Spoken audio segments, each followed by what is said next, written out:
A violência crescente contra a mulher, com um feminicídio a cada 3 dias no estado do Rio, exige uma ruptura profunda das estruturas do patriarcado em nossa sociedade. Os números da violência contra a mulher não param de crescer.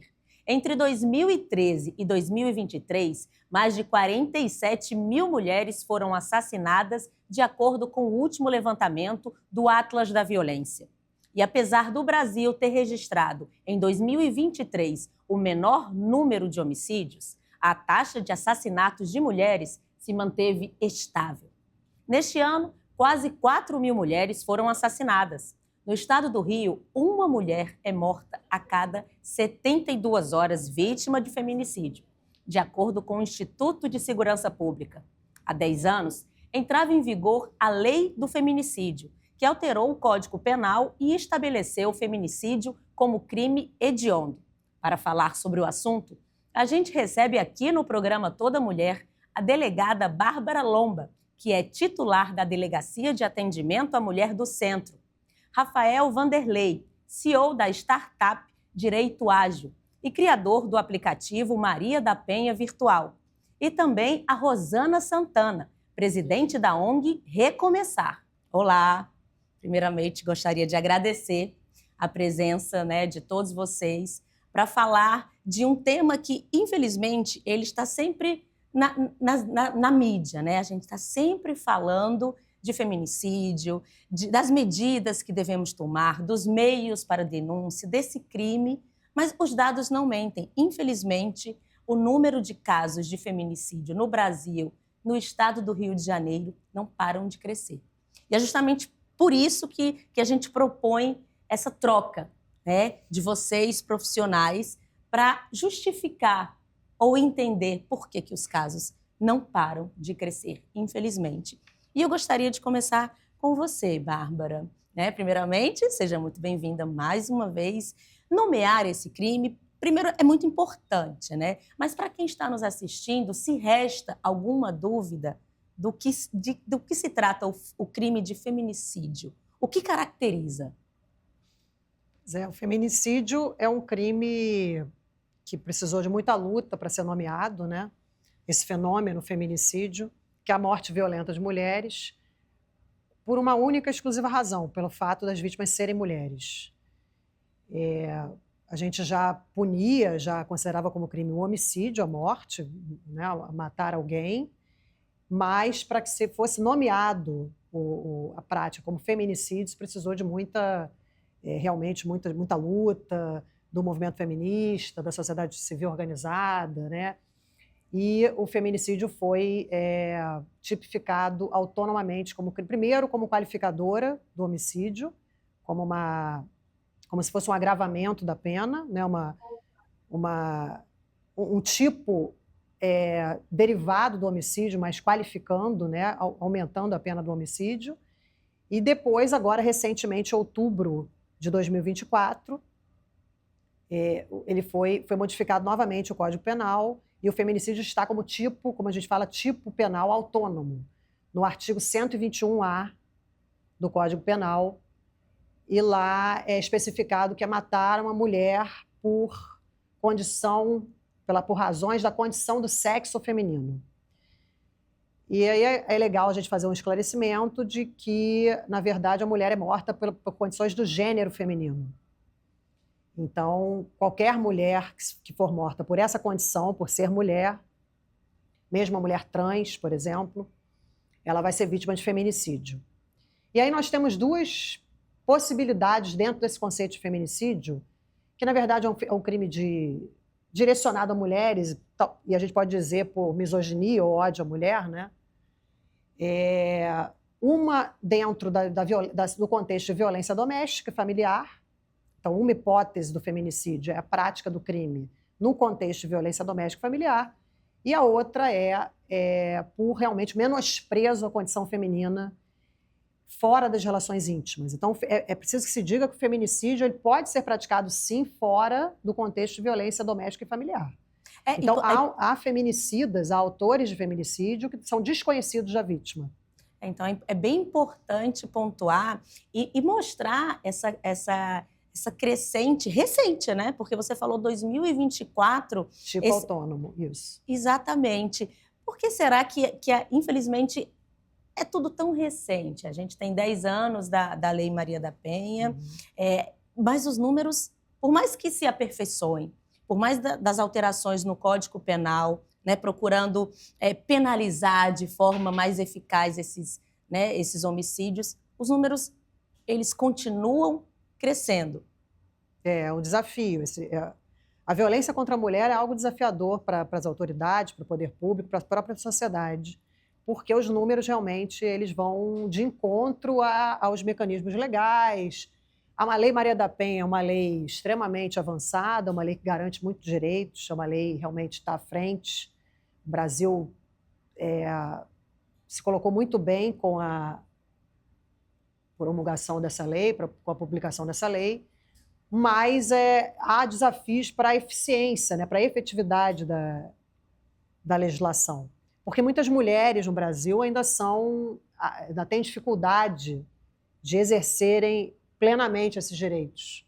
Muitas mulheres, por exemplo, moram em áreas periféricas. Aqui no Rio de Janeiro nós podemos dizer que tem áreas em que as medidas protetivas elas existem na Lei Maria da Penha, mas as mulheres pedem, requerem, o judiciário concede as medidas protetivas, mas muitas mulheres não são alcançadas efetivamente pelas medidas protetivas porque residem, por exemplo, em áreas onde um oficial de justiça não consegue chegar para intimar o agressor, a própria polícia muitas vezes tem dificuldades, porque muitas vezes uma operação de um grande porte tem que ser montada para se chegar ao local. Então, por exemplo, mulheres que estão em situação de rua também é uma população que é mais ainda vulnerabilizada. Então, as mulheres são uma parte da população que, a depender de outros marcadores sociais, elas são mais ainda vulnerabilizadas, né? Então, por isso nós dizemos que mulheres não estão em situação de igualdade, nem todas as mulheres estão nas mesmas situações. Isso se reflete nos dados também. Nessa pesquisa, 70% das vítimas são pardas ou negras. Exatamente. Os números mostram. Os números não mentem, exatamente. Né? Então, ainda temos, além dessa questão criminal, a gente aponta para a questão da desigualdade, né? da segmentação. Que atravessa as mulheres de uma forma violenta também, né? 10 anos de Lei Maria da Penha. O que mudou para se tornar crime hediondo, Bárbara?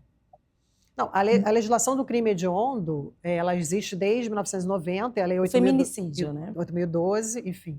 Mas, então, o homicídio já era considerado crime hediondo, homicídio qualificado. Então, o feminicídio ele já veio, inicialmente, quando ele foi tipificado, ele já era homicídio qualificado, então sempre foi considerado crime hediondo desde o início. Desde que o feminicídio veio a ser tipificado no Código Penal, ele já era considerado crime hediondo porque entrava no rol dos crimes hediondos.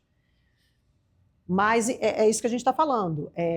Não basta a legislação, né, a positivação da lei. É preciso que a sociedade realmente compreenda o que é a violência contra a mulher. É preciso que se aceite que existe esse fenômeno. Que isso não é uma questão só... Se formos falar de violência, por exemplo, doméstica e familiar, essa questão não é só uma questão privada. Isso também é uma discussão atual, né, que é bem importante, se essas situações seriam da ordem privada ou da ordem pública, não é? E aí, enfim, o pensamento mais adequado, a meu ver, e compartilhado por muitos estudiosos no tema, é que esse assunto é um assunto de ordem pública, né, de interesse público. Cada vez mais de interesse público, e assim tem que ser compreendido. Mas me parece, acredito que todos aqui compartilham dessa noção, desse pensamento, me parece que há uma dificuldade ainda de se compreender o fenômeno, de se aceitar o fenômeno, que as mulheres realmente são vítimas de violência num caráter mais estrutural, mais de base, né? E essa violência ela permeia todos os espaços que a mulher ocupa no mundo. Não é só dentro da família, né, e do lar. Embora seja um paradoxo, né, o lar ser um lugar muito inseguro para as mulheres também. Nós não estamos só inseguras na rua, nós estamos seguras no lar também. Então, é meio paradoxal. Mas, em qualquer outro espaço, nós sofremos violência, uma violência além de relações violentas, digamos assim, pontuais. Uma violência que está permanente, está Quando oculta, você fala está sutil. de conscientização, de questão de ordem pública, de acolhimento de toda a sociedade, eu queria saber de você, Rosana, a ONG Recomeçar, mais de 15 anos. Primeiro, o nome já chama a atenção. Queria que você explicasse para a gente por que recomeçar. E presta um serviço de acolhimento, porque muitas vezes essa compreensão é necessária para entendermos esse fenômeno, como a Bárbara bem colocou, e conscientizar, mostrar que realmente isso existe, de forma estrutural, de forma das desigualdades. A mulher, sim, ela sofre essas ameaças, não só dentro de casa, né? Mas toda a sociedade precisa combater. Queria que você contasse para a gente como que funciona, como é esse acolhimento na Recomeçar. Sim, eu agradeço esse espaço. Eu acho que toda vez que a gente tem esse espaço de falar sobre a questão da violência contra a mulher, a gente avança um pouquinho. A Recomeçar, ela foi fundada em 2004 por um grupo de advogadas, né, sensíveis a essa questão, por conta dos diversos feminicídios que aconteceram no município onde estamos instaladas. E de lá para cá a gente vem trabalhando isso, o acolhimento é feito, nós não abrimos mão daquele que a gente chama demanda espontânea, embora a principal porta de entrada sejam as delegacias do Alto Tietê, que é onde eu estou localizada, mas enfim, a gente nunca deixou de fazer a questão da demanda espontânea, que é aquela mulher que nos acha de alguma forma e entra em contato e nós vamos até ela. Nós temos o veículo da instituição, a gente vai até ela e faz o atendimento, e se ela desejar ser acolhida, ela é levada, e a partir daí a gente faz todo um atendimento, os filhos vão com as mulheres, permanecem no acolhimento com as mulheres, nós acompanhamos todos os processos. É bom a gente esclarecer que cada mulher que é atendida, em média, são 6 processos. É a busca e apreensão de menores, é a busca e apreensão de pertences, é o divórcio, são os alimentos, é o acompanhamento do processo e da medida protetiva. Enfim, então, são, em média, 6 processos, a gente acompanha com ela. Ela, inclusive, quando se vai entrar no processo, ela entra junto conosco para que a gente explique para ela tudo o que está acontecendo, os termos que estão no processo, para que ela, depois de sair de lá, ela acompanhe sozinha esse processo. Então, durante o tempo que ela está lá, é oferecido médico para as crianças, para a mulher, psicólogo, psiquiatra. Infelizmente, hoje a gente utiliza muito o serviço de psiquiatras, porque a violência afeta a questão da saúde mental da mulher. Tem mulheres extremamente comprometidas com a questão da saúde mental.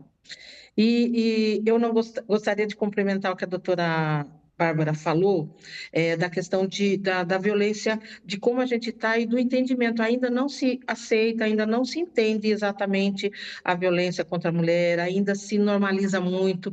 Eu acho que hoje a gente está num ponto que a gente tem que falar com os homens, né? Nós estamos aí há 30 anos atendendo mulheres e a gente chegou a um ponto que a gente tem que falar com as mulheres, a gente tem programas ótimos, né? Aqui em São Paulo, não sei se aí no Rio vocês já tiveram contato com o programa E Agora José, que faz os grupos reflexivos. E aí 90% desses homens que participam desses grupos, lógico, é uma substituição da pena, ele vai participar desses grupos, ele vai ser avaliado novamente. Ele tem um grande nível assim de acerto, de não voltar a agredir mulheres.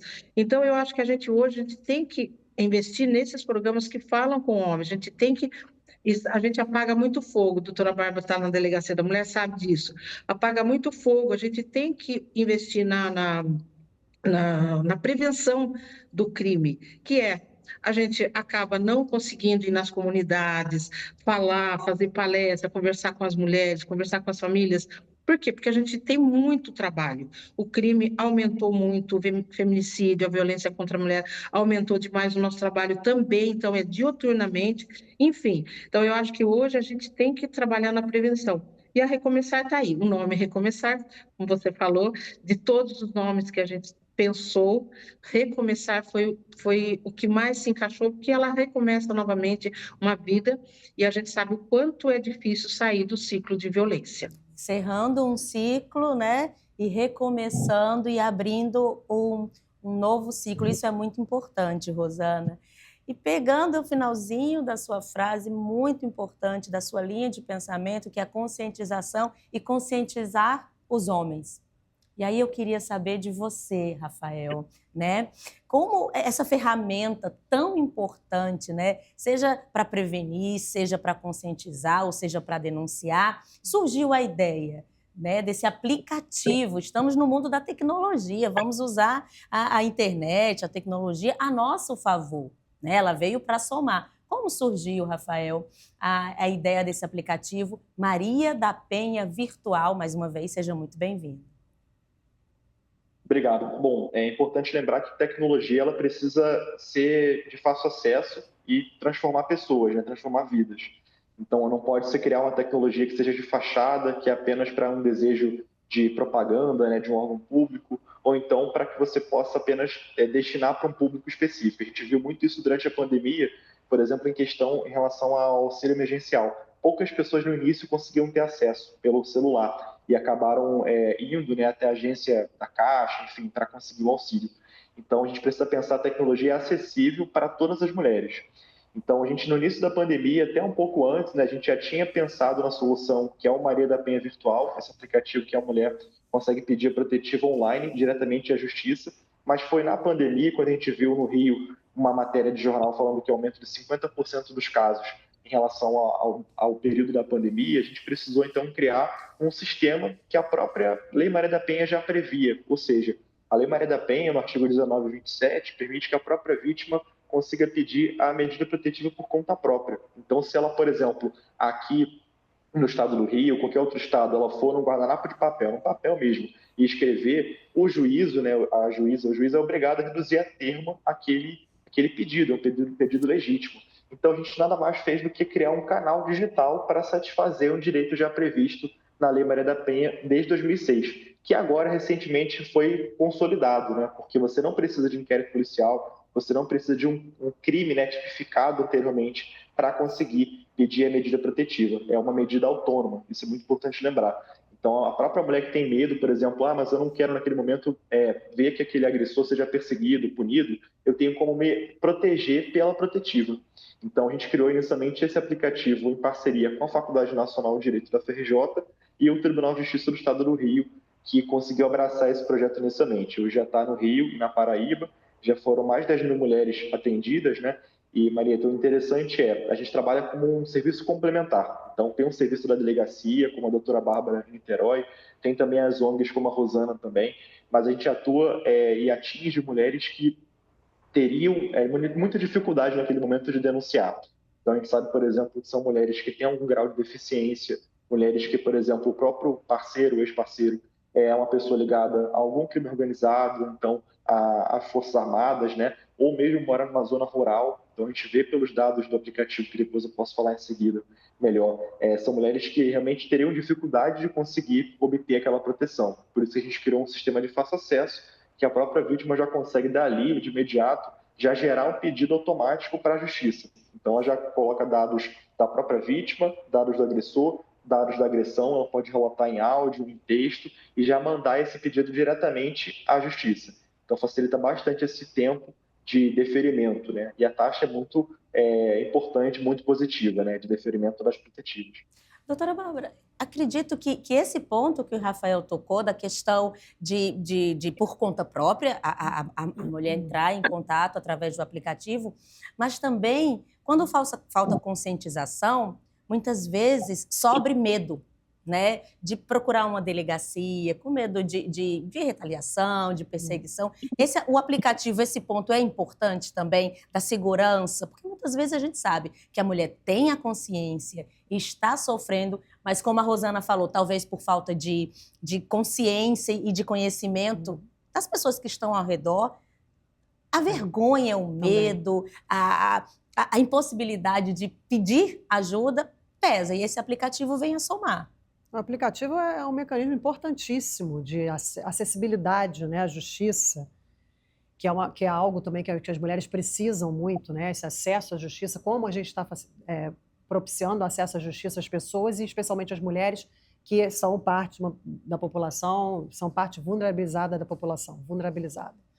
Então, as mulheres em situação de violência doméstica e familiar, muitas vezes é isso, elas não vão a uma delegacia de polícia, ou até o próprio sistema de justiça presencialmente, por medo, por vergonha, por não terem rede de apoio. Muitas vezes, uma das formas de violência dentro de uma das formas de violência, que seria a violência psicológica, uma das ações é isolar a mulher realmente, tirá-la, colocá-la fora, né, afastar a rede de apoio dela. Ela não se relaciona com a família, ela não se relaciona com amigos. Muitas vezes o próprio agressor controla o uso de celular. E me parece, Rafael, que esse aplicativo pode ficar oculto, né, no aparelho. Não sei se o Maria da Penha é virtual, mas o da Polícia Militar aqui do Rio de Janeiro fica. Se não me engano, é SOS Mulher. Então, há mecanismos tecnológicos que facilitam que essa mulher tenha o acesso de forma que o agressor não veja. Ela fica anônima, né? Assim. Ela não precisa sair, né? Ela não precisa se deslocar. Então, muitas vezes também tem mulheres que têm dificuldades econômicas até para o deslocamento. Exato. E agora, claro que esse acesso à internet também é algo que a gente tem que discutir no país, né? Se esse acesso à internet é igual para todos ou não, que é algo também que a gente tem que avançar muito, mas esses mecanismos são todo o mecanismo que facilitar o acesso à justiça e a efetividade dos direitos, especialmente num fenômeno que é complexo, como a violência contra a mulher, e especialmente a violência doméstica, porque a mulher tem várias barreiras realmente para denunciar.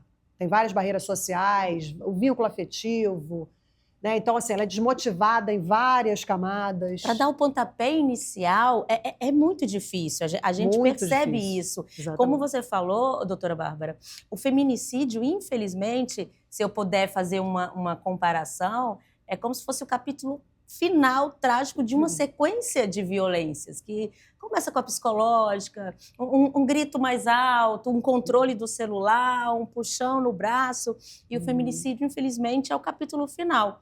Mas a violência doméstica, sim. Exatamente, a violência doméstica é um crescente. Ninguém acorda e já comete um homicídio. Não. Então, acredito que esse aplicativo, Rafael, seja um pontapé inicial, sim, mas que merece ser discutido, né? Aprimorado. Com certeza. O Toda Mulher vai fazer aquela pequena pausa. É rápido, por isso não desgrude da tela.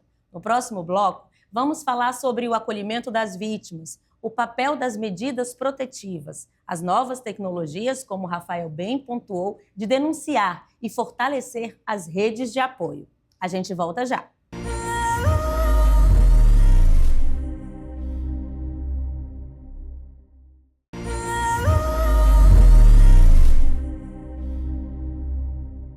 Estamos de volta com o programa Toda Mulher, hoje debatendo o aumento dos casos de feminicídio. Já vimos que os dados são alarmantes e que, apesar de tanto debate, a violência, infelizmente, só aumenta. Bom, eu queria saber de você, Rosana, primeiro, quais os maiores desafios atuais, né, do recomeçar? E antes, fora aqui dos bastidores do programa Toda Mulher, a gente estava conversando sobre a sua experiência não agradável, recente, mas que com muito trabalho, muito acolhimento, teve um final feliz.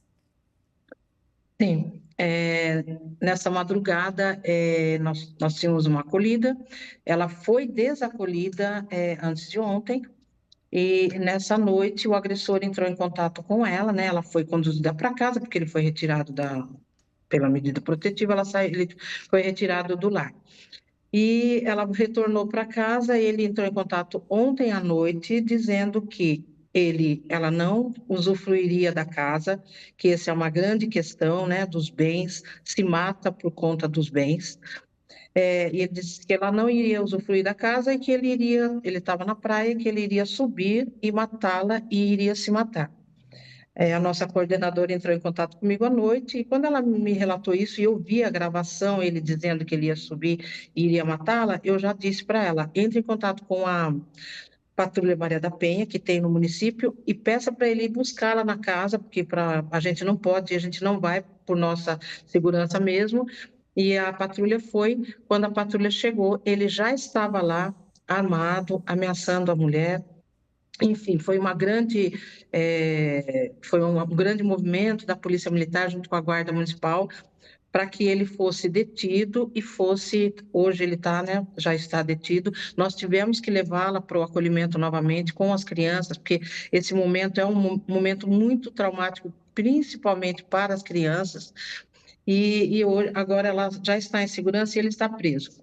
Mas o que eu queria frisar aqui com essa situação, e eu até antes estava conversando com o Rafael, da questão da exclusão digital, né? Muitas mulheres estão excluídas por conta do que a doutora Bárbara falou, de locais ermos onde vivem, né? Não tem internet, não tem um celular.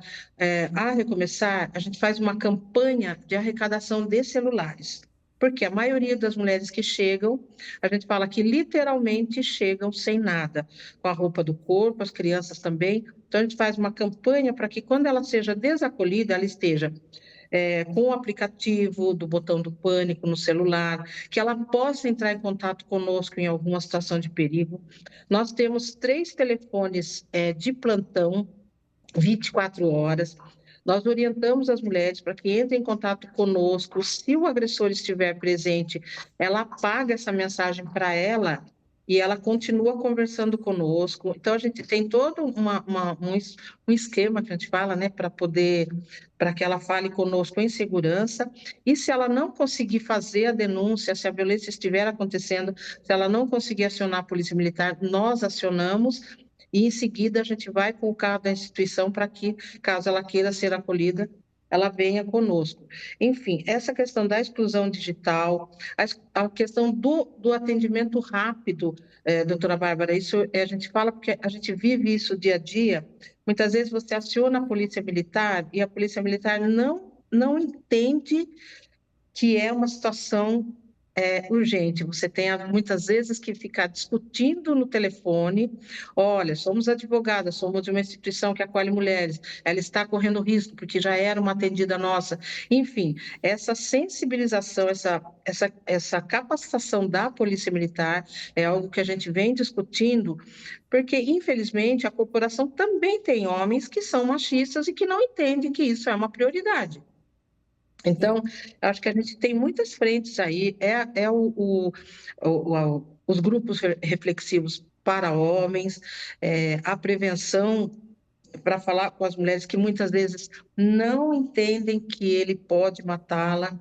Ela não consegue ver naquela pessoa com quem ela se relacionou 10, 20 anos que ele é capaz disso. Nós que trabalhamos com isso, a gente consegue alcançar isso e fazer com que ela entenda. Quando a mulher vai para o acolhimento, ela tem várias conversas com as técnicas, porque nós temos assistentes sociais, psicólogas que fazem essas rodas de conversa e passam para ela. Então, a gente percebe que a mulher entra no acolhimento de uma forma e sai de outra, porque eu acho que hoje informação é muito importante. A informação salva. Então, ali dentro, ela sai dali com todas as informações, com todos os contatos para pedir socorro. Inclusive, a gente explica para ela, você chegou numa delegacia ou ligou para a Polícia Militar, eles não te atenderam, ou você entra em contato conosco, ou a gente dá, inclusive, o telefone da seccional, onde ela pode denunciar esse mau atendimento, que, infelizmente, é uma ferramenta onde ela tem que se utilizar. Mas ainda é muito difícil o acesso à justiça para as mulheres. Falando em acesso, Rafael, o aplicativo, né, Maria da Penha Digital, ele é compatível, ele está disponível em todos os aparelhos eletrônicos e feito a denúncia, o pedido, para onde e como eles são direcionados? Para quem está nos assistindo, ter isso bem claro. Bom, o Maria da Penha Virtual, ele é um web app, então ele é um site que funciona como aplicativo. A própria vítima, ela já consegue, pelo site do tribunal, mariadapenhavirtual.com.br, ela já consegue acessar o Maria da Penha Virtual para conseguir fazer o pedido de protetivo. Então, por exemplo, se ela mora em Maricá, se ela mora no município do Rio, Niterói, ela já tem ali o próprio direcionamento dentro do sistema. Então, quando ela já faz o pedido diretamente ao juízo, né, à comarca, já vai automaticamente, gera um processo judicial direcionado para aquela área onde a vítima está domiciliada. Então, é bem mais rápido do que o trâmite convencional. A gente sabe, claro, que a rede de atendimento tem a própria delegacia, tem também advogado de confiança, defensoria, mas o aplicativo, Marieta, ele se mostra muito útil para mulheres que têm dificuldade mesmo de conseguir acesso à justiça. Então, como eu falei, são mulheres que têm um domicílio, uma área conflagrada, como a doutora Bárbara colocou, mulheres que têm também dificuldade financeira, né, deslocamento, até de transporte mesmo para um serviço público, né, para conseguir obter a denúncia e fazer o pedido de protetiva. Então, ele é bem acessível para mulheres, de modo geral, no estado do Rio e também na Paraíba, e quem usa são mulheres periféricas. Essa foi uma preocupação nossa desde o início, que ele não fosse um sistema elitizado. Então, a gente sabe que são mulheres periféricas, por exemplo, Campo Grande, Bangu, Santa Cruz, Leopoldina, que tem uma grande incidência no município do Rio de casos de violência. Então, pega ali, por exemplo, complexos de favelas como Maré Alemão. Então, é muito útil para essas mulheres acessarem a justiça, né? E sem custo. Então, elas já acessam diretamente ali do sistema e vai direto para a justiça. Como a própria Rosana colocou, em muitos municípios que a gente tem contato no Brasil, as ONGs, elas são as únicas portas de entrada de uma mulher. Muitas vezes tem municípios que não tem DEAN, não tem delegacia próxima para a mulher, ou então não tem um serviço público mais próximo. E a ONG acaba fazendo todas as portas de entrada daquela mulher. Então, a gente também procura ter apoio de ONGs aqui no estado do Rio, também centros de referência da mulher, delegacias também que podem orientar o uso do aplicativo.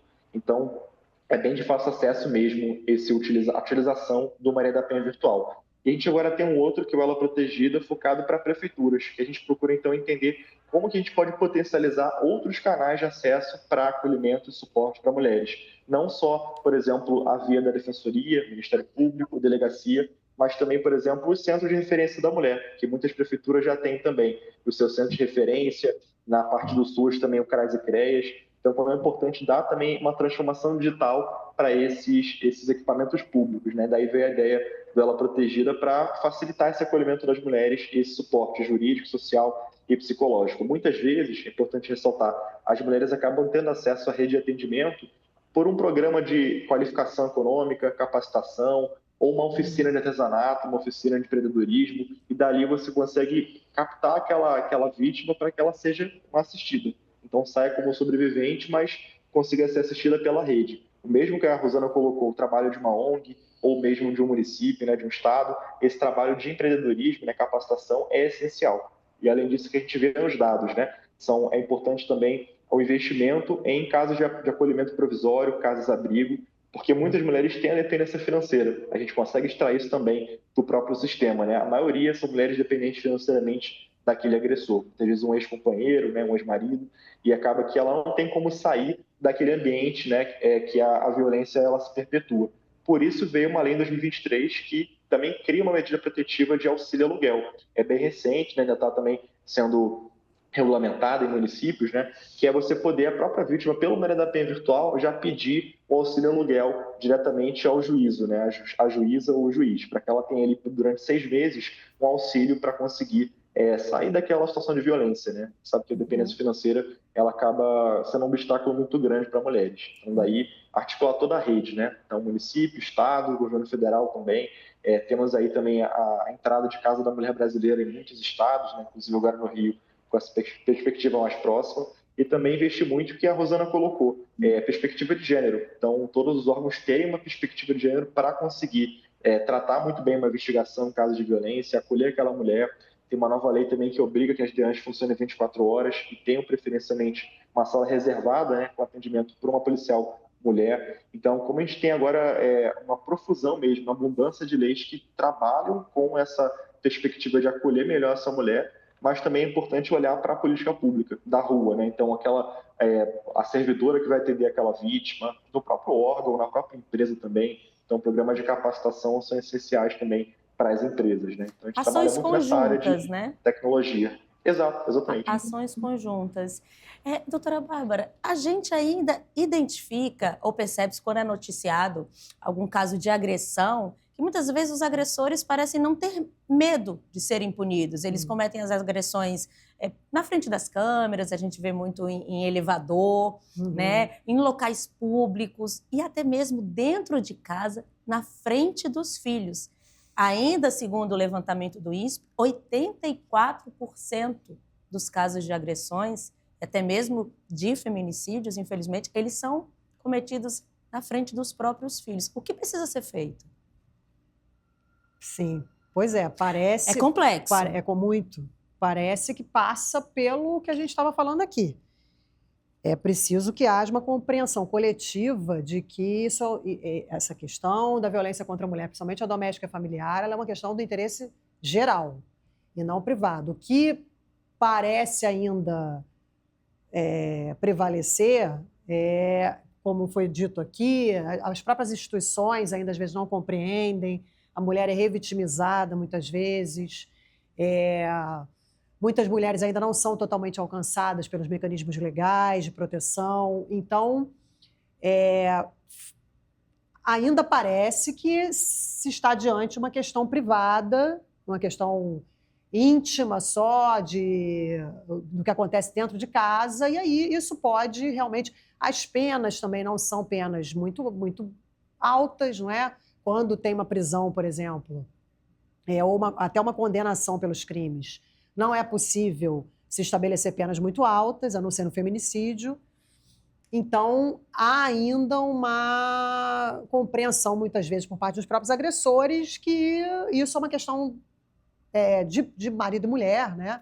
É uma questão doméstica, realmente. Em briga de marido e mulher não se mete a colher, ainda tem esse pensamento? Tem esse pensamento, claro. E que a mulher é como se fosse realmente uma propriedade, algo que se resolve ali dentro, que é uma questão só de briga. Muitos agressores tentam transferir a responsabilidade daquilo que está acontecendo para a mulher. Então, essa face da violência, a face psicológica da violência, é uma coisa muito presente. E isso é um desafio para a prevenção do feminicídio, provavelmente. Por quê? O que a gente vê nos feminicídios? A maior parte dos feminicídios, das vítimas de feminicídio, a maior parte mesmo, a maioria esmagadora das vítimas de feminicídio, no Rio de Janeiro, com certeza. Talvez no Brasil, eu não conheço todos os dados, mas provavelmente isso se reflete no Brasil. A maioria das vítimas de feminicídio nunca foi a polícia, nem a justiça, não há medida protetiva anterior. Então, se for buscar o histórico, ela nunca registrou, nunca pediu medida protetiva. É a maioria delas. Mas, quando se vai investigar na oitiva da família, de familiares, de amigos, depois do feminicídio, se verifica que havia, sim, violência. Essas mulheres eram vítimas de violência. Então, elas não registraram. Então, que tipo de violência, por exemplo? Porque a física é uma violência que aparece, uma violência que fica evidente. E aí não há dúvida de que aquilo é uma violência. Todo mundo entende como violência, né? A violência física todo mundo identifica como violência. Mas a psicológica. Porque muitas mulheres que são vítimas de feminicídio eram controladas totalmente pelos companheiros, pelos namorados, pelos parceiros afetivos, né, amorosos. Eram controladas, havia um controle muito grande. E isso é a violência psicológica típica. É a ação de controle total sobre a outra pessoa. É uma violação total dos direitos do outro. Mas por controle, né, por transferência de responsabilidade. Muitas vezes a vítima começa a se sentir culpada por aquelas agressões que acontecem.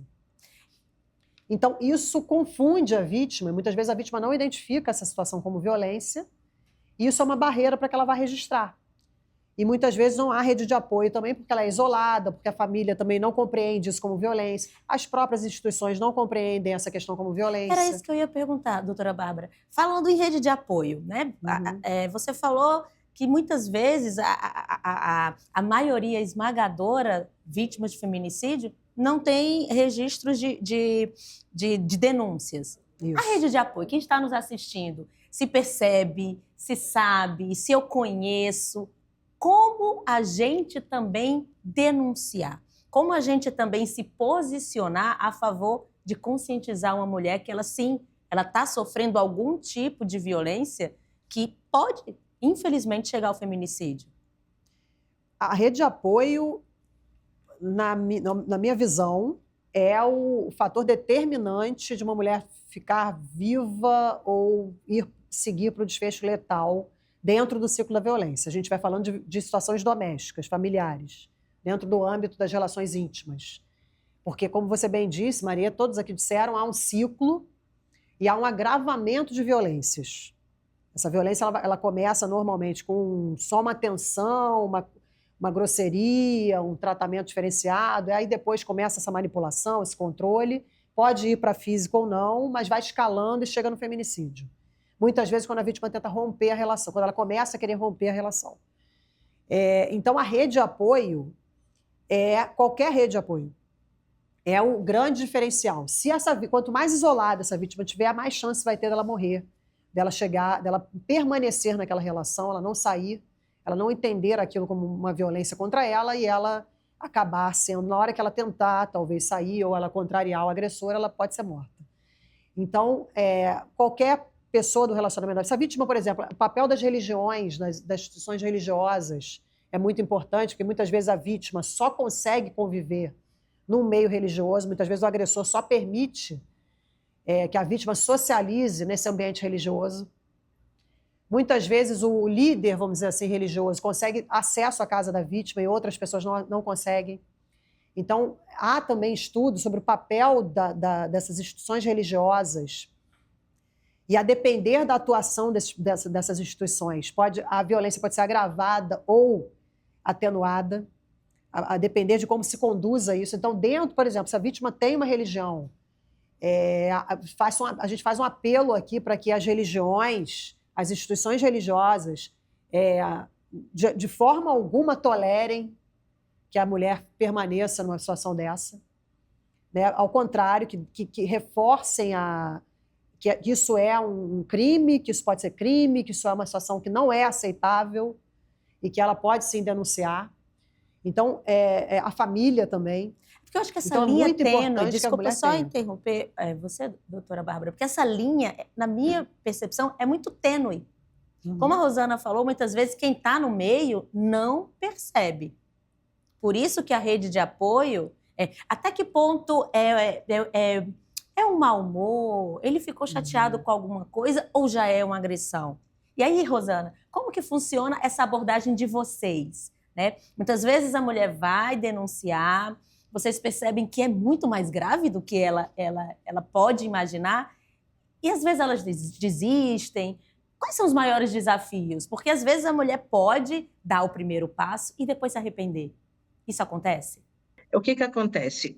A orientação que nós damos para essa mulher nunca a gente deve falar para uma mulher em situação de violência que está com medo de denunciar ou que está com vergonha, está indecisa, assim, olha, vamos para uma delegacia que a gente vai denunciar ele vai ser preso. Isso nunca se deve falar.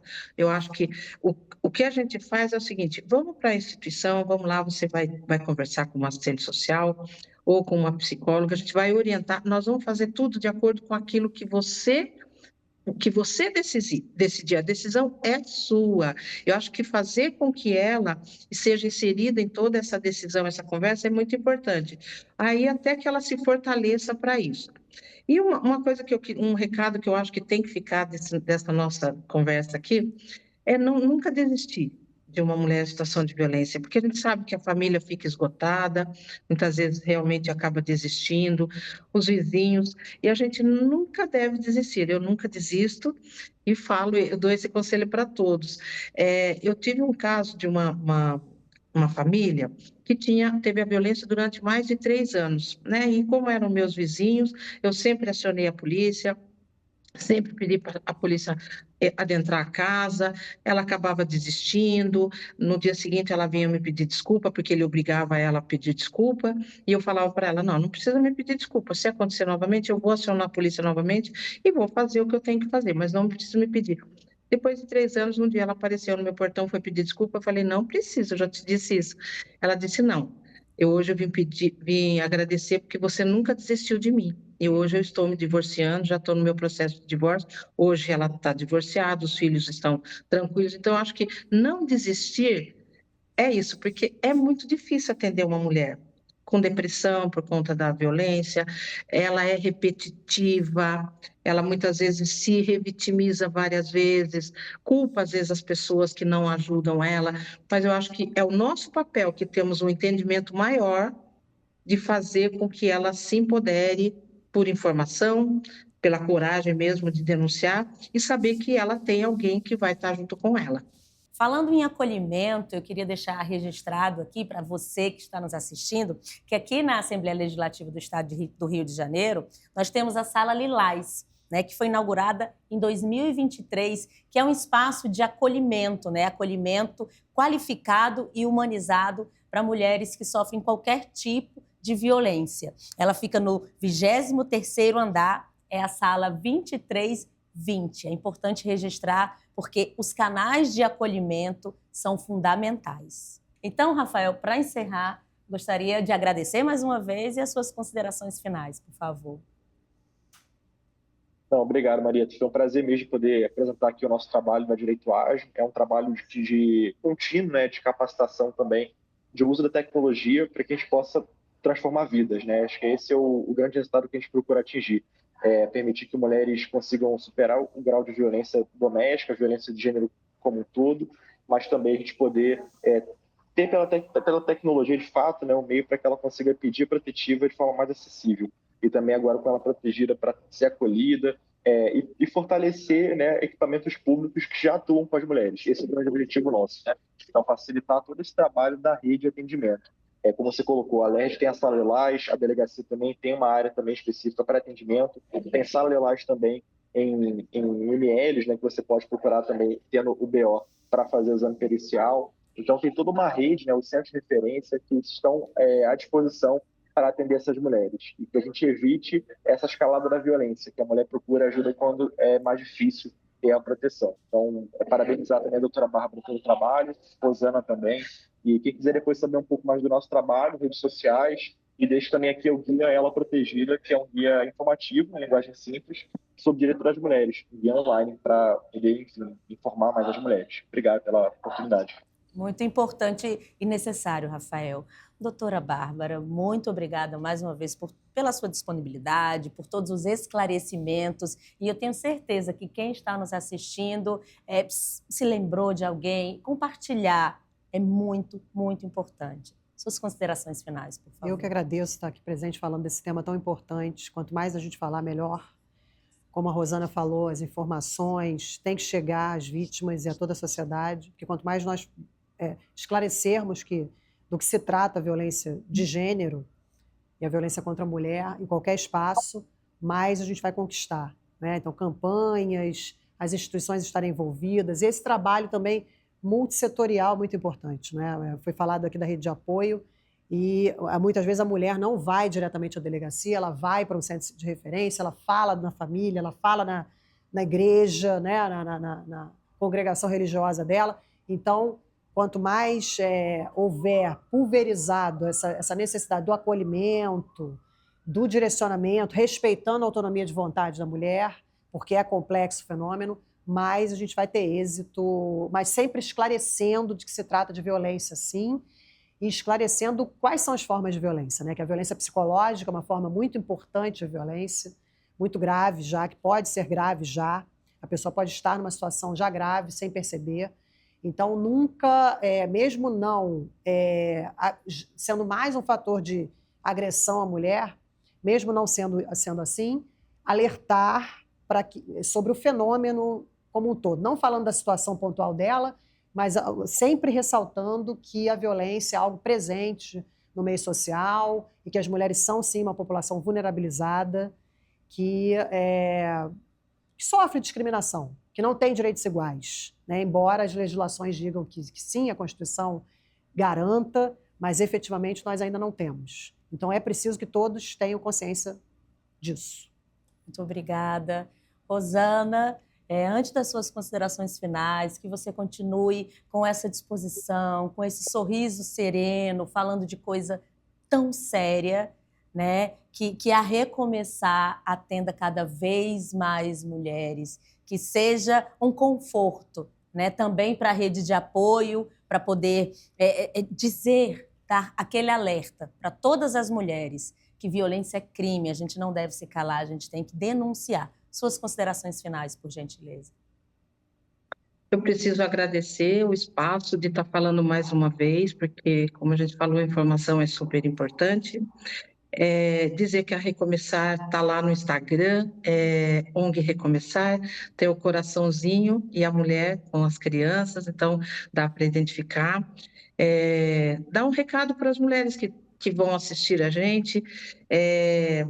O lar é aquele local onde a gente quer voltar, né? No final do trabalho, de uma jornada, a gente que sempre quer voltar, a gente sempre pensa no nosso local, na nossa, né, no nosso aconchego. Quando uma mulher sentir que ela não está querendo voltar para casa, que ela sente tristeza de pensar que tem que voltar para casa, é porque alguma coisa está errada, é um sinal.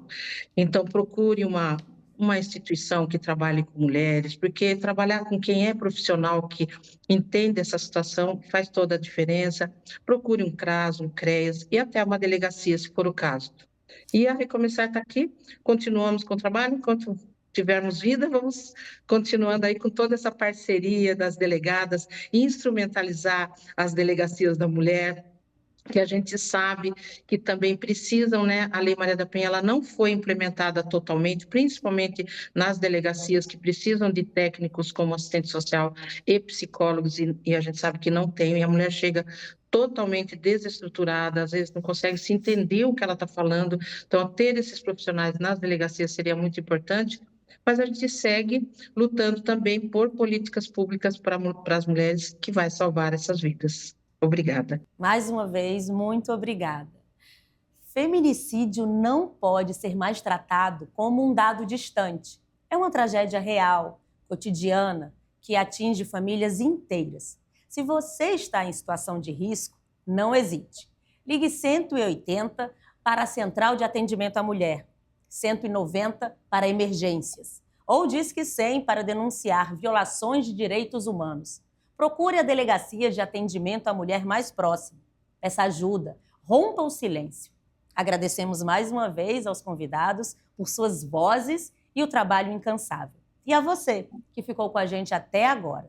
Continue acompanhando toda a nossa programação através de nossas redes sociais. Afinal de contas, informação nunca é demais e pode salvar vidas. Até o próximo programa. TV Alerj, o canal do povo.